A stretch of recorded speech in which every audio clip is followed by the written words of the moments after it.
Muy buenas, discípulos de Bitcoin. Sean bienvenidos a Bitcoin Freiheit, el podcast en español sobre Bitcoin. En este podcast hablamos sobre las diferentes funciones y aplicaciones de Bitcoin. Bitcoin te ofrece dos caminos. O te tomas la píldora azul, te despiertas y crees en lo que quieras creer, o te tomas la píldora roja y te enseñaré qué tan profundo va el agujero del conejo. Y antes de que empecemos con el episodio de hoy, estoy escribiendo la guía del Bitcoiner como un punto de introducción para un principiante a los conceptos filosóficos, económicos, técnicos y prácticos de Bitcoin. La primera parte ya está disponible para descargar totalmente gratis en la página web. Y por último, con otro Bitcoiner y yo lanzamos un nuevo proyecto llamado Escuela de Bitcoin, en donde estaremos publicando cursos sobre Bitcoin, ya sea de billeteras, minería, la red de Lightning, y muchas otras cosas o proyectos relacionados a Bitcoin. Y como proyecto piloto hemos publicado ya el primer webinar. Para verlo visita www.escueladebitcoin.com. Escuela de Bitcoin todo junto. Los links están de todos modos en las notas del programa para que vayan a echarle un vistazo. Ahora sí, trae cafecito con pan y disfruta del episodio de hoy.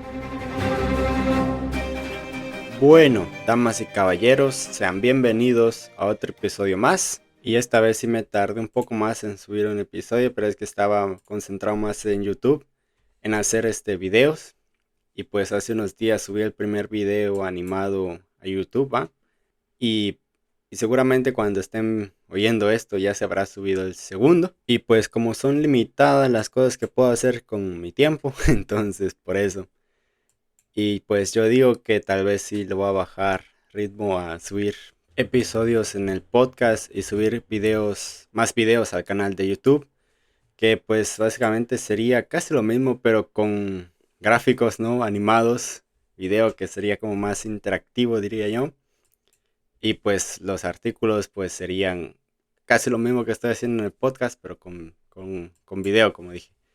Así que bueno, si les interesa este tipo de contenido mejor que solo estar escuchando, pues suscríbanse al canal de YouTube. Y ahora sí, sin más spam, pues el episodio de hoy se llama De Bitcoin a la escuela austríaca y de la escuela austríaca a Bitcoin, que es como ya vieron en el título, de Bitcoin Times. Y creo yo que ya estamos cerca de pues terminar, bueno, de traducir toda la edición completa. Creo que faltan como 2-3 artículos.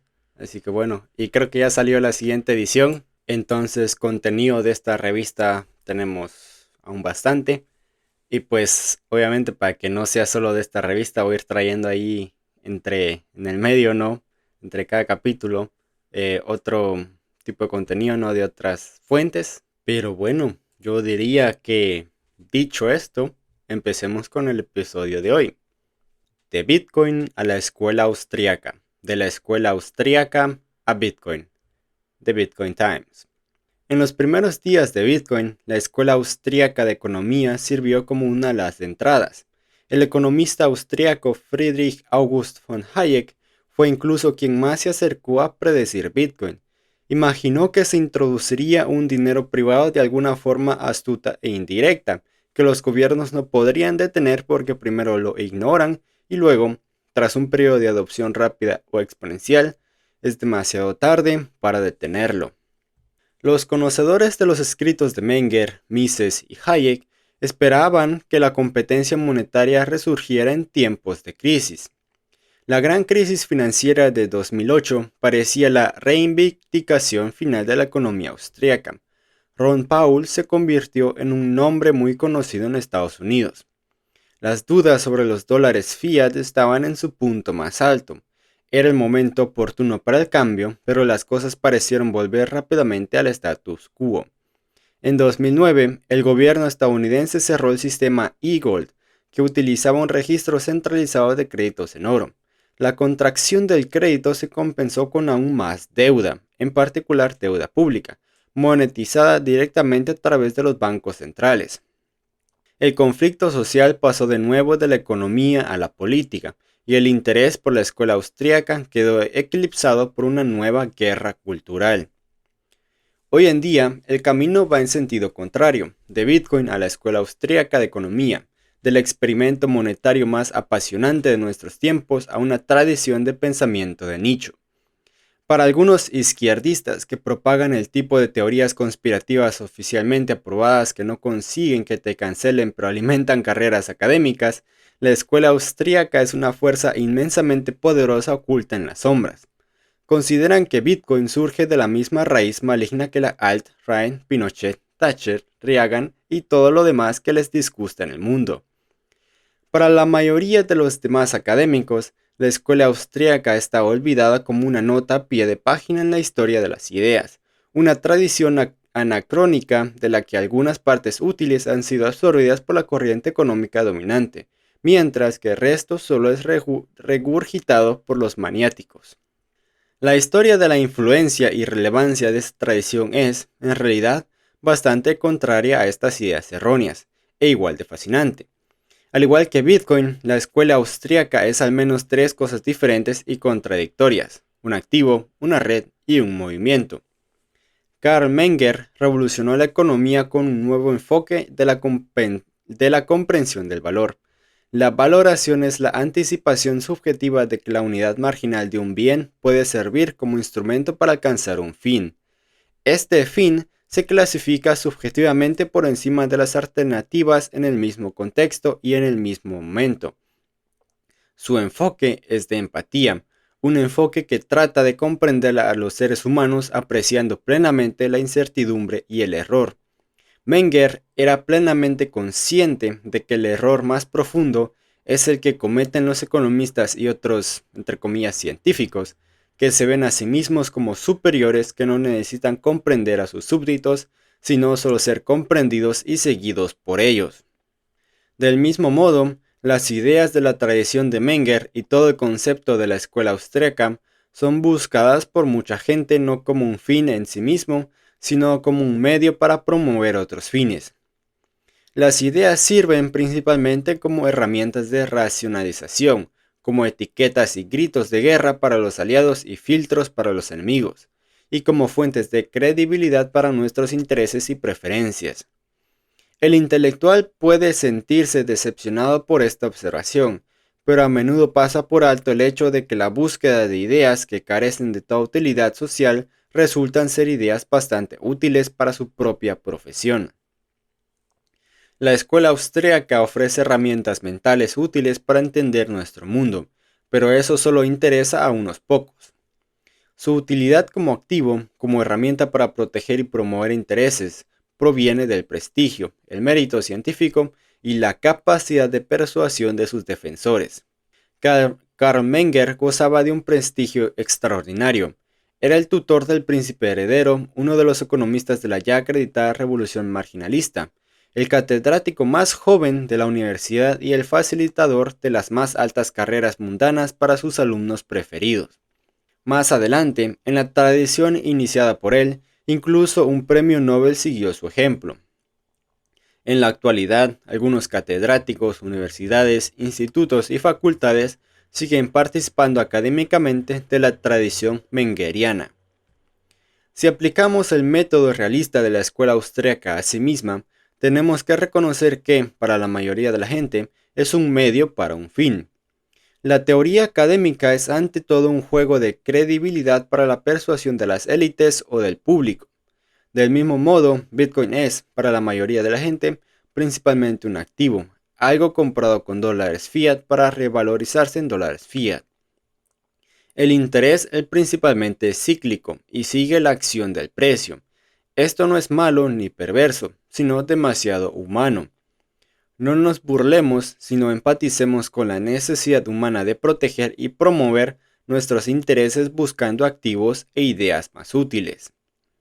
Sin embargo, Bitcoin es mucho más que Bitcoin, la unidad de valor, y su mayor valor está más allá de la instrumentalidad a corto plazo como medio para ganar más dólares.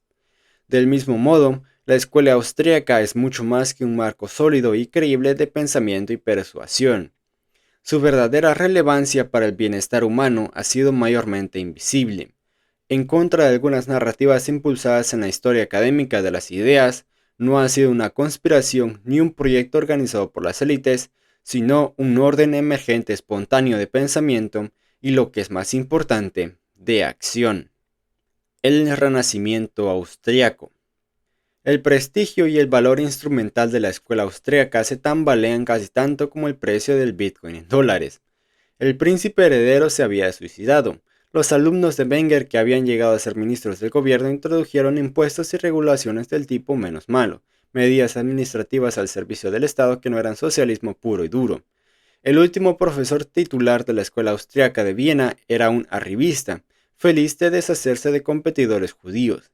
El premio Nobel para Friedrich von Hayek fue en realidad un premio en memoria de Nobel, financiado por el Banco Central Sueco tras la muerte de Nobel, en contra de su voluntad, para legitimar la economía como ciencia. Hayek sirvió de hoja de parra para el co-galardonado Gunnar Myrdal, ingeniero social sueco y partidario de un gobierno mundial redistributivo. Para ser justos, Hayek fue el único galardonado que criticó el premio y sus intenciones. La credibilidad puede consumirse como estatus. Wenger había destacado la intricada e invisible estructura de capital que permite el consumo. Entonces, ¿de dónde viene el estatus y el impacto de Wenger? Al igual que Bitcoin, la escuela austríaca es, sobre todo, una red distribuida con sus consumibles, siendo puntas de los icebergs ocultos de las estructuras de capital. Karl Menger fue uno de los nodos más brillantes de una fascinante red de pensamiento que se tejió en un mundo cada vez más conectado. El aumento exponencial y disruptivo de la productividad gracias a la reinversión de capital se extendía por Europa. Austria-Hungría llegó tarde a la modernidad occidental. Su diversidad étnica, religiosa, económica y cultural discrepaba con la última moda política de estados-nación centralizados que se alimentaban de la financialización que acompañaba la industrialización. Las conexiones intelectuales, antes restringidas a una pequeña élite políglota, se intensificaron y se hicieron accesibles a un número cada vez mayor de personas gracias al ferrocarril y las imprentas automatizadas. En la Viena del siglo XIX y principios del siglo XX, centro político, intelectual y financiero del imperio, la aceleración de la conectividad, los efectos de red y la complejidad de la sociedad resultaron ser demasiado para muchas personas. Fue una época de neurosis. Los males económicos debido al creciente consumismo y a la expansión del crédito quedaron por detrás de los males psicológicos. No es de extrañar que surgieran al menos 3 escuelas vienesas de psicología. La Contrarreforma había intentado devolver la coherencia a una sociedad sumida en la confusión, pero más que politizar la religión, impulsó la herejía en el pensamiento político. Durante un tiempo, los jóvenes Hitler, Stalin, Trotsky y Tito holgazaneaban en los cafés vieneses. De este sentimiento de crisis había surgido una ilustración austríaca poco comprendida. Austria había tenido su racha de ilustración continental gracias al iluminado José II en el siglo XVIII. Contra la modernización impulsada artificial y selectivamente, combinando la Contrarreforma y la nacionalización de los monasterios, la burguesía buscó refugio en la cultura del Biedermeier. Hoy se ridiculiza como una fase nostálgica y romántica de distracción apolítica, pero se compara favorablemente con la posterior politización de los ciudadanos democráticos y su impaciente ansia de lo nuevo, original y extraño para encontrar distinción entre supuestos iguales. La monarquía austríaca seguía siendo menos moderna que otras estructuras políticas de Europa, mientras que la burguesía prusiana, más progresista, se identificaba como un Estado-nación centralizado y se entusiasmaba con las carreras nobiliarias de los plebeyos en la marina o el mundo académico.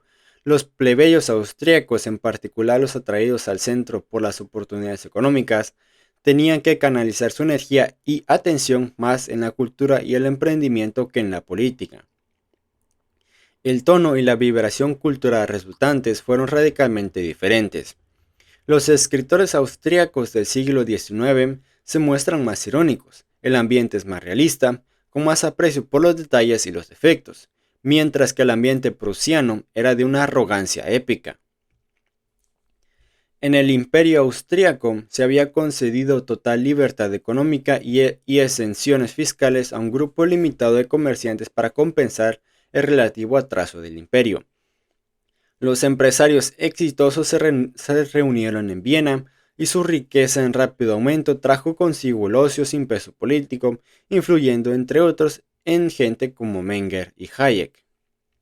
En cierto modo, se parecían a los comerciantes escoceses del tabaco, cuyo ocio y similar distancia del Estado habían fomentado la Ilustración escocesa. Y en efecto, había habido antiguas conexiones intelectuales a través de los monjes escoceses e irlandeses y la tradición escolástica. Y lo que es más importante, la Viena del siglo XIX había mostrado efectos de red similares en el pensamiento, dando lugar a docenas de escuelas vienesas o austríacas con eruditos líderes mundiales en casi todas las disciplinas. La palabra escuela deriva del griego y significa ocio. En este contexto, denota la notable concentración espacial y temporal de grandes pensadores con impacto en sus sociedades. Fue una breve frase de relativa libertad económica e intelectual, en la que la creciente riqueza apoyaba el ocio productivo en lugar del consumista. En los cafés y salones de la época, los mejores y más brillantes se relacionaban, se basaban en el trabajo de los demás y se deleitaban en comprender la complejidad de la sociedad en lugar de diseccionarla para remodelarla lo más cerca al deseo del corazón, como intentarían los posteriores seguidores ingleses de la ibris y la ilustración verticalista, los fabianos. La ilustración francesa de los filósofos y los jacobinos ha sido la reacción más visible y predominante a la creciente dinámica y complejidad de las sociedades europeas. Es la reacción de los educados, cuyas cabezas se llenan más deprisa de ideas grandiosas de lo que su vida les puede permitir una experiencia práctica significante. Es la impaciencia de los superiores ante la ignorancia del hombre común. Es la ibris, el orgullo de aquellos a los que les gusta jugar a ser Dios y desean ser adorados.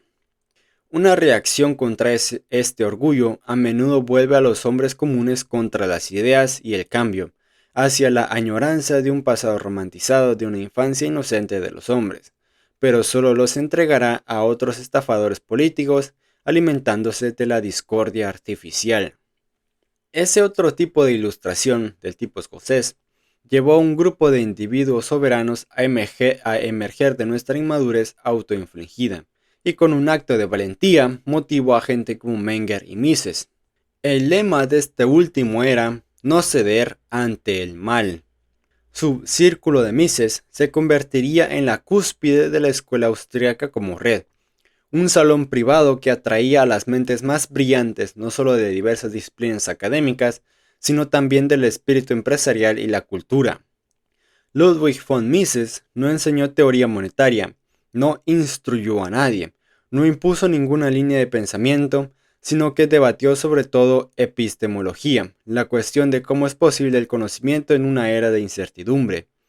Uno de los participantes del círculo de Mises fue, por ejemplo, Erich Vogelin, que establecería la teología de la política, mostrando cómo la ideología tiende a llenar un vacío religioso y cómo los pensadores políticos modernos más seculares, basados en pruebas científicas, son en realidad fanáticos agnósticos disfrazados.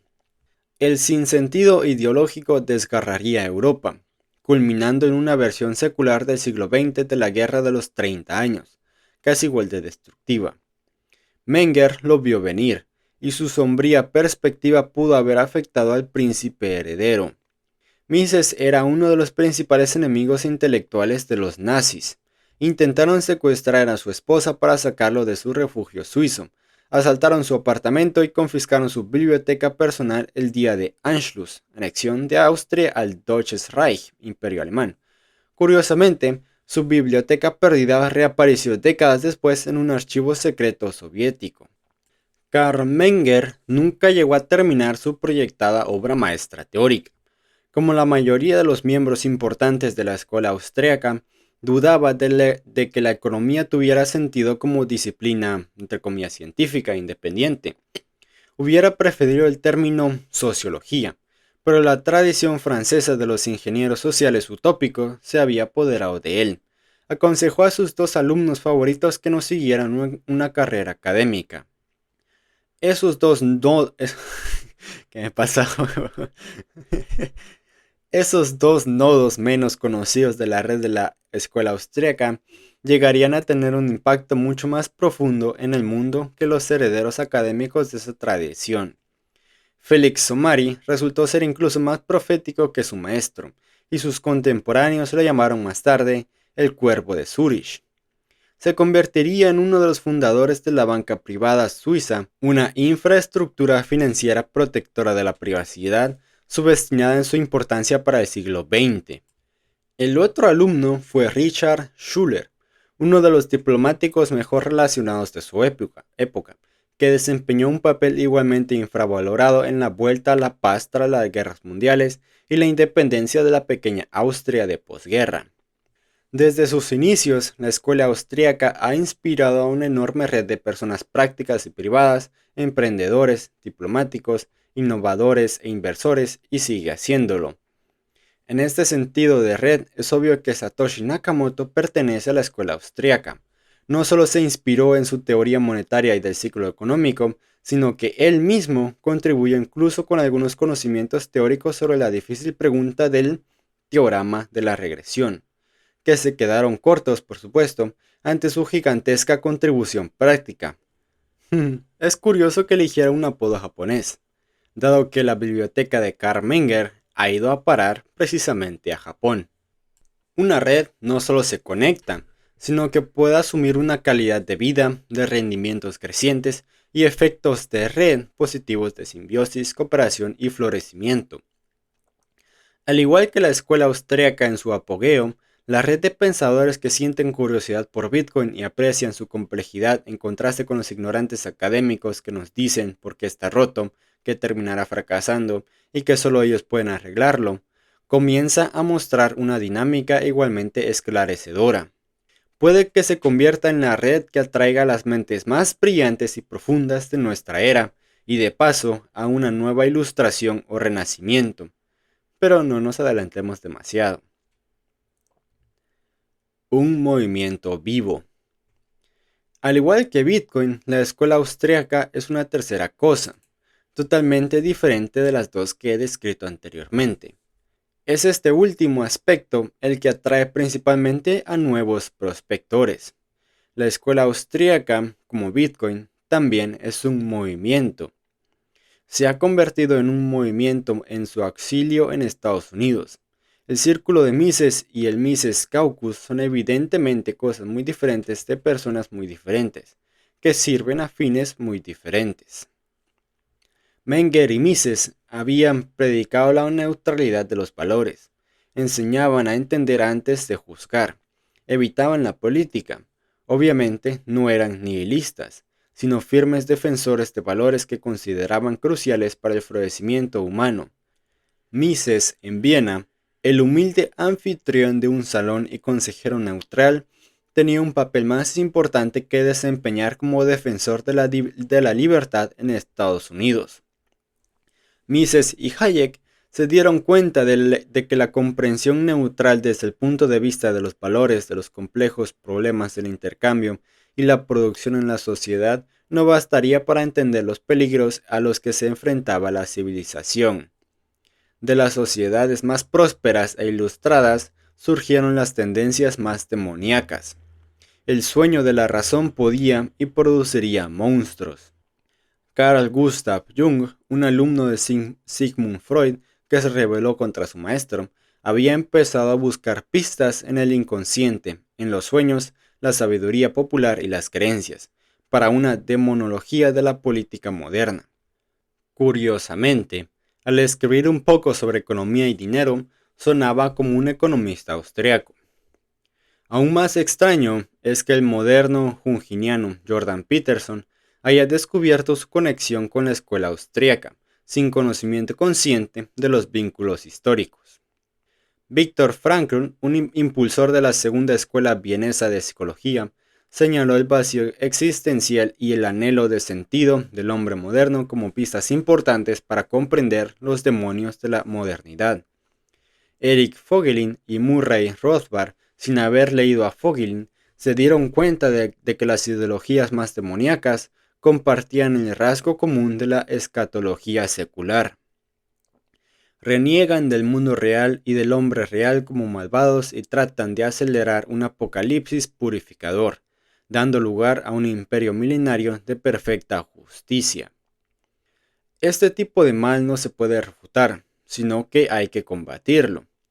Puede acechar en lo más profundo de nuestro inconsciente como Thanatos, el instinto de muerte. Frankl había observado que la verdadera libertad es costosa. Su precio es la responsabilidad. Si aspiramos a las estrellas, al pináculo de nuestro potencial humano, no siempre podemos contar con nuestro instinto o nuestras tradiciones para que nos digan qué hacer. Por eso, la mayoría de la gente mira nerviosa a su alrededor y hace lo que todo el mundo hace. Apoya lo que está de moda y busca la seguridad en el número. Para algunos, los más orgullosos y los más antisociales, esto no es suficiente. Donde nosotros vemos complejidad, ellos ven caos. Si el mundo y sus esquemas mentales no se alinean, peor para el mundo. Prefieren imponer un orden mortífero que respetar un orden vivo que no pueden comprender, diseñar ni gobernar. «Consume energía», exclaman con exasperación, y el pensamiento implícito continúa. Ni le he concedido esa energía, ni la comprendo y mucho menos aprecio su existencia. Aplástenlo. Desprecian cualquier estructura compleja y dinámica, cualquier organismo que no sea accesible y susceptible a su imaginación. Es contra este instinto de muerte que Hayek proclamó su lealtad al Partido de los Vivos. Qué curioso que Bitcoin y la escuela austríaca puedan entenderse tan bien como movimientos, luchando en el mismo bando sin quitarles su carácter más abierto como redes y más útiles como herramientas. Rahim Tajizadegan, septiembre de 2022. Nuevamente muchas gracias por escuchar Bitcoin Freiheit, tu podcast en español sobre Bitcoin. Si recibiste valor con el episodio de hoy, considera devolver algo de ese valor visitando la página bitcoinfreiheit.com/valor por valor. O si las donaciones pues no son lo tuyo, pues no hay ningún problema. Es entendible. Entonces lo que sí podrías hacer es valorarnos con 5 estrellas o dejarnos una review en tu podcaster favorito. O también podrías compartir el podcast con tus amigos y familia. Cualquier tipo de ayuda es bienvenida y apreciada. Y además, suscríbete para no perderte ningún nuevo episodio. Y por último, sígueme en Twitter o X, como le llaman ahora, como BTC Freiheit 69. Te esperamos en el siguiente episodio. Hasta entonces nos vemos y que tengas un excelente día y que Dios te bendiga. Chao.